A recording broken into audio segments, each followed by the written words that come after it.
Today I'm helping my friend Sharda get rid of the old and make room for her new bedside lighting. This was part of a much larger series called Buy or DIY, which you can check out here, but this is behind the DIY. All the materials for this project have been listed below, and you can also find the full step-by-step and material list at thecoralchannel.com.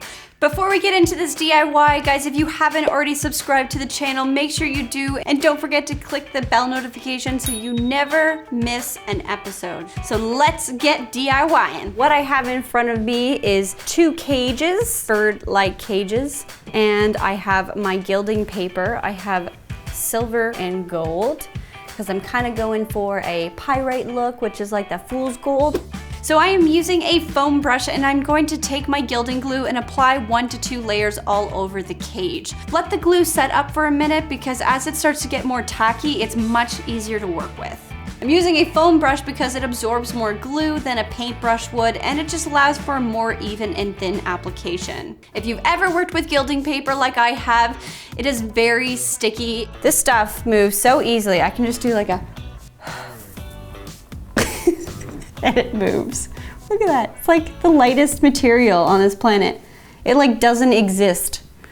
So I'm carefully tearing away bits of my gilding paper, and I'm just applying it to my glued areas, wrapping it around with my finger. There are gilding gloves that you can purchase out there in the world, but you only really need to wear gilding gloves if you're trying to get like a really nice flat finished look. At this stage, let it be kind of ragged and loose. You're gonna seal it in and finish it off in the next step. Don't worry if it looks a little wrinkly like tinfoil at this stage. It won't stay this way for long. Here's a quick tip. You want to keep a damp rag close by so that you can wipe your hands off free from the glue. Let it be messy, uneven, and let the metal leaf tear and rip and leave areas of the black cage exposed. This is going to give the crackled fool's gold effect. Just a quick note, because I'm not applying this to ceramics and because I'm not going for a smooth finish, I'm not using a super expensive gilding glue, and I'm not using a expensive gilding brush, and I'm saving some dough. Once you're happy with the way that it looks, set it aside and let it dry for about an hour or so. It feels pretty good. I'm just going to take a soft little brush. It kind of feels like a little blush brush. A blush brush, yeah. That you put a blush.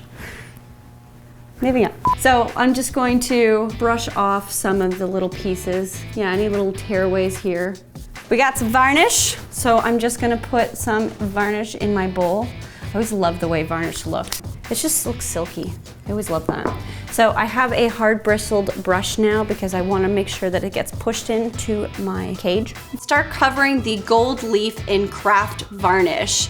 Use your brush to push the leaf into the spokes and brush away any loose bits. The varnish will really seal the leaf and give it a smooth finished look. Repeat until the whole cage is completely covered. The varnish that I'm using is a craft varnish. This isn't the kind of varnishes that you find in a hardware store. If you're interested in using the one that I'm using, I've linked it down below and you can get it online. Now you're gonna wanna let this dry about 1 to 2 hours. You can have a dance party while you wait. I'm just kidding, I have one more to do. I have 2 finished. The varnish has dried. They are really nice and flattened. They just look gorgeous. Honestly, you could just leave these as is. You could throw some lights in there and they would look amazing. But that's not good enough for our girl Sharda. She loves the glam look. So what I did was I sourced these beautiful gems. Look how pretty these are. They're like teardrop shapes. If you are searching online, you want to look for chandelier bead, because if you just look for like crystal beads, you're not really going to find anything. You're going to find like those little crafty ones that kids use. What's nice is that they come with these little silver hoops at the top so that you can attach them onto a chandelier. Check it. Do you think that they suit me? Using the attached metal ring, I'm carefully attaching it to the center section of the cage. If your beads don't have a metal ring, just use clear fishing line instead.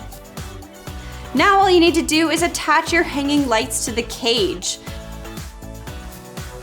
Now I'm adding a vintage inspired LED bulb to give it that industrial look. I'm gonna turn one on just so we can see what it looks like because I'm excited. Ready? Ooh, guys.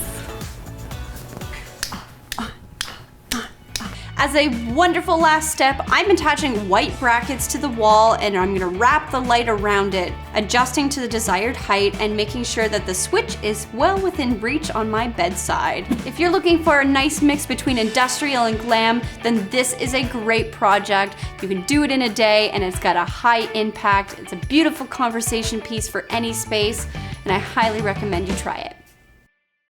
Thanks so much for watching, guys. I hope you loved this project. If you did, give it a big thumbs up and don't forget to check out our other content right here.